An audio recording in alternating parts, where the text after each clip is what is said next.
Joining me now is former Yuma Sector Border Chief Clem and former acting ICE Director and former acting Director of General Counsel at DHS, John Sandweg. Great to have both of you here. John, I want to talk, these protests started because there was a lot of criticism of the ICE agents and their tactics, wearing masks, wearing tactical gear, wearing bulletproof vests. But Tom Homan, the border chief, says those tactics are necessary to protect the agents themselves. Can you understand his point?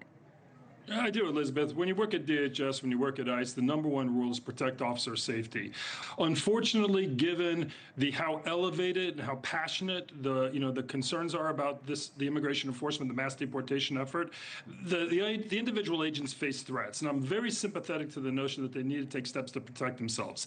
That said, I think potentially we ought to take a hard look at this. Is it being overused? Do we need to get a policy in place that makes clear, that the masks will only be worn when there are credible threats to the agents? Probably. But the idea that officers and agents need to take steps to protect themselves and their families, I can never be opposed to that. Chris, polls do show that American support for Trump's immigration policy is starting to wane. A new Fox News poll shows 53% disapprove of his handling of immigration. A Quinnipiac poll shows only 40% approve of these mass deportations thus far. The issue seems to be the deportations now seem more and more not of convicted criminals, but of farm workers and hotel housekeepers.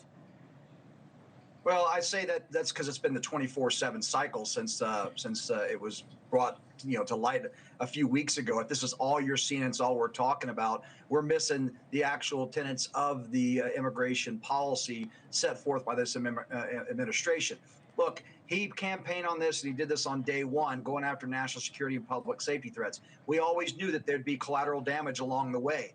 Every one of these arrests that are made are legal arrests with the authorities. I get it, the way it sometimes is framed, it doesn't paint a pretty picture. But at the end of the day, these are people that have broken our laws. Many of them had orders of removal and failed to do that. They have a lengthy criminal history.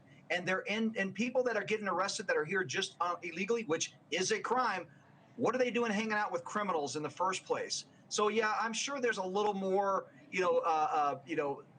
expanding of the operations while they're there. But look, they're arresting people that are in the country illegally. And that's how you fix a broken immigration system, by holding people accountable and maintaining the integrity of the process. Right, but John, a lot of those people don't have long criminal histories. That's what got these protests going, was the raids at Home Depot when they were picking up day laborers. We just heard President Trump this afternoon say yet again he's hearing from Republican lawmakers representing farmers and meat plant workers who are saying, wait a second, you've just arrested and deported 70, 80% of these farmers' workforce, or these plants' workers. It's going to be very interesting to see how this plays out. There's unquestionably was a shift about 2 to 3 weeks ago where the White House was concerned about the numbers of arrests.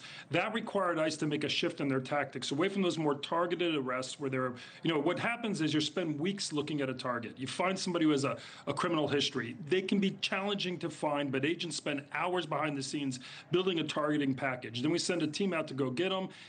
They might have to do more on the ground investigating before they find him. The problem is you make one single arrest and you've spent, hundreds of agent hours making that arrest, but the quality of that arrest is very high. It could be a violent felon. Right. So you get this incredible impact. The administration wants a higher number of arrests. What that has forced the agency to do is do these indiscriminate operations in Home Depots, the day laborers at worksite operations. The problem is you're just not likely to find your criminals there. You might find one or two, but most of your criminals are making a living off their gang activities or their criminal activities, not working hourly labor jobs. As this goes forward, it's going to be interesting to see how the public reacts, because these people primarily, we know what the data tells us, they've been here a long time, they have U.S. citizen children, they're integrated in our communities, they go to our churches, but it's also they work, unfortunately, we rely on this undocumented labor. It's going to put pressure politically on the president, and it'll just be interesting to see how long the administration can sustain this approach where you're doing these kind of mass arrests and not shift back to that more targeted approach focused on the criminals.